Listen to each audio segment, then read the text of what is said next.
We're here with Mark Alpiger. It's Monday, December 13th, and we're wrapping up the weekend from Richie's Tron Off event this weekend and High Scores mini contest last night.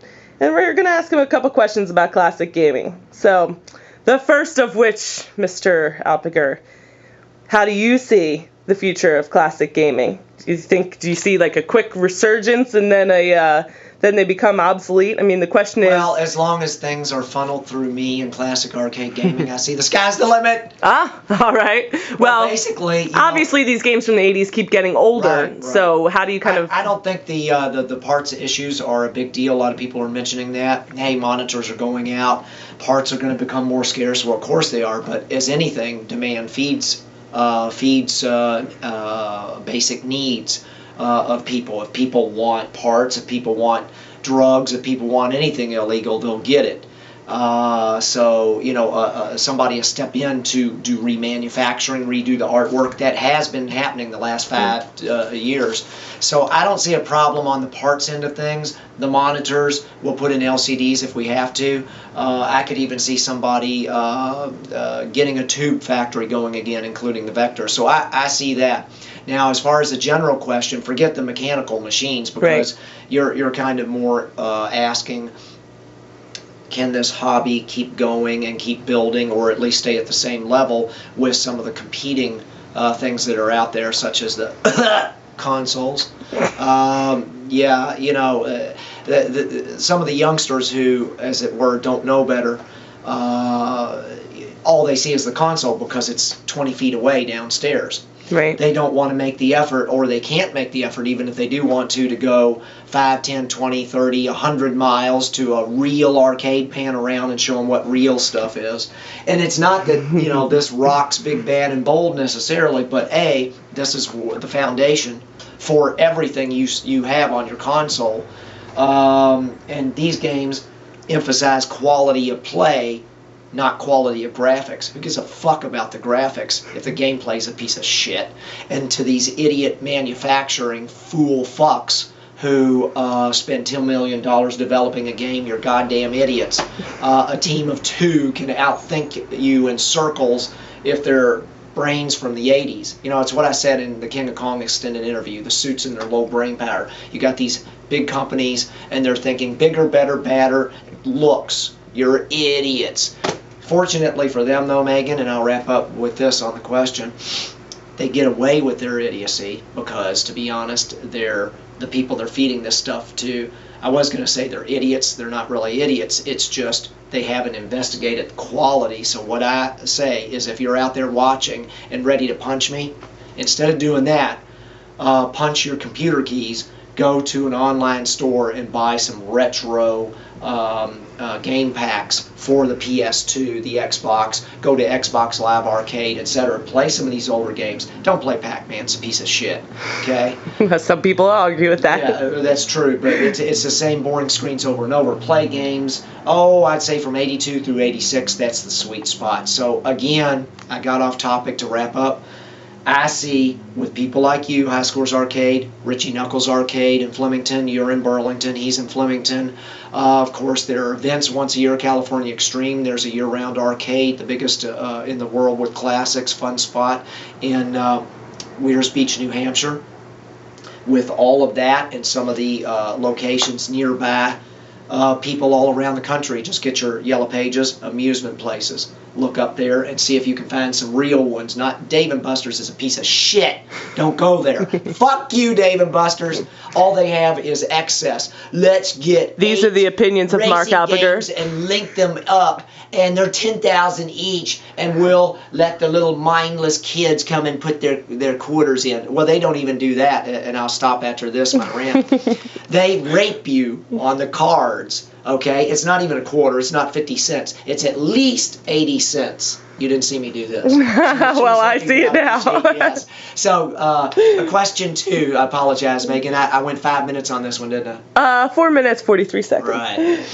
So describe exactly what you receive emotionally from your involvement in the classic gaming world. Well, did you just see some emotion? Do you feel rewarded for the time and the money that you invest? Oh, okay. Well, emotionally, I really, let me tell you, when I make a record, and most of mine are on MAME, which is the emulation for computers. Look up MAME on Google if somebody's looking at this and doesn't understand what MAME is. One of my sayings, Megan, is MAME, MAME, not MAIM, meaning that garbage on the consoles, all those Doom clone pieces of shit. What's one of them out there? What's one of those mindless shooters, the infinite mindless shooters on the consoles? Call of Duty? Yeah, whatever. Call of Duty. Brand new. 1, 2, they suck. You suck, Micro Squash, or whoever made the piece of shit. And again, these are Mark did not play the PS3 in his room last night. These are my opinions, not High Score Arcades or anybody else's. And to be honest, I don't play these things very much, so the opinion is not really totally informed. But it's one of those things where I can look at it. Anything with violence is just stupid horseshit. See, it's easy to create a game that's exciting through graphic violence. Yawn, you know. So what do you get out of it? Why do you continue to promote classic gaming? That's a good point. I was diverging again. It's good you got me on track. Well, again, when I make a record, I really have a lot of satisfaction as far as other types of satisfaction outside of me loving getting a record score. ClassicArcadeGaming.com is my website. I run great forums. People should join that. And the promotion of that, and me having contests like at High Scores last night, the mini contest we did at Richie Knuckles Arcade in Flemington, 1 or 2 contests or tournaments a year. That's very satisfying to provide an outlet for people in the hobby to come in and enjoy these games in a competitive, friendly environment. That's really what I get out of it. So when I make the occasional record score, I get satisfaction for myself and satisfaction helping the hobby and the gamers out there. What? That's a great question. Want to play some pinball? Yeah, you just bumped the pinball there. So what do you think it would take for a full-fledged classic gaming renaissance? Oh, I mean, I think we're in it right now, and you know what did it? What's that? My love, the internet. Love the internet because you got freedom of information. You can gather any information. People can exchange ideas, tips, gaming tips, read up on strategies. The internet has been incredible, and of course it's allowed me to distribute some of my material. How much time we got on the clock? We've got you're up to 7:37. Okay, so about 2-3 minutes. Basically, I'm a pack rat of good stuff, not junk. And so when I got paper materials from contests, from other sources in the 80s that covered arcade games, what I did was I saved it because I occasionally would look at it, enjoy it over the years. But it's like I'm the only one who could look at this material. Right. But guess what? Mr. Internet, I worship, came about, and now I can share this with everybody. You know, it's not just that closed, only I can see it, and a couple of friends, I show them some things I Xerox off. I've given you guys some Xeroxes from past stuff. That's the way it used to be done. Right. Now we can put it online in color and share it with everybody. It's wonderful. So the Renaissance is the internet. It propelled it. MAME came about. That was another factor. MAME and the internet is what has caused this resurgence in classic arcade gaming interest and in arcades popping up 100%. Take that to the bank. All right, we got exactly 2 minutes on the clock. Any final thoughts or words of gems from Mark Alpiger? There you go, my inimitable quotes. Basically, obviously, again, do me a favor. Go to ClassicArcadeGaming.com. Look at the front page. Check out all the choices.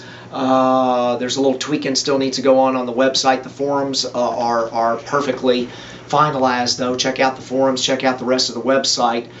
You'll learn about this hobby. And go, if there's an arcade nearby, or even if it's a little bit of a drive, 1 or 2 hours, go to it. If it has classics, true, real classics, not the Dave & Buster's garbage where they have 20th anniversary editions. That stuff's better than nothing, but it's almost next to nothing. Go for the originals. The originals always best. These guys. Always, always, always. So basically, Get out there and be a part of the hobby. Enjoy it. Patronize these establishments. I mean, reward them. And do me a favor. If you got a little extra dough, why don't you PayPal me a little donation from ClassicArcadeGaming.com. That's my best final thought. Oh, and I do have one last thing because I think we have a little bit of time. You ready? 47 seconds. Okay, I think I can fit it in. I came up with this recently. It's a world exclusive, and I have told nobody but you. You ready? I am ready. We've seen the thumbs up. I was doing it before Billy, but I got it from Fonz, just like Billy almost for sure did. Let's be honest. We all got it from the Fonz AA. Ralph Winkler. In the 70s. Now, Henry Winkler. I like to tell people, hey, have a good game, good luck, So I thought, how can I combine this? Well, good luck, thumbs up. There's a world exclusive hand gesture. Have you ever seen this before? I have not. It's the first time. Thumbs up, good luck. That's a Mark Alpiger exclusive for the hobby. You heard it here first, people. See ya.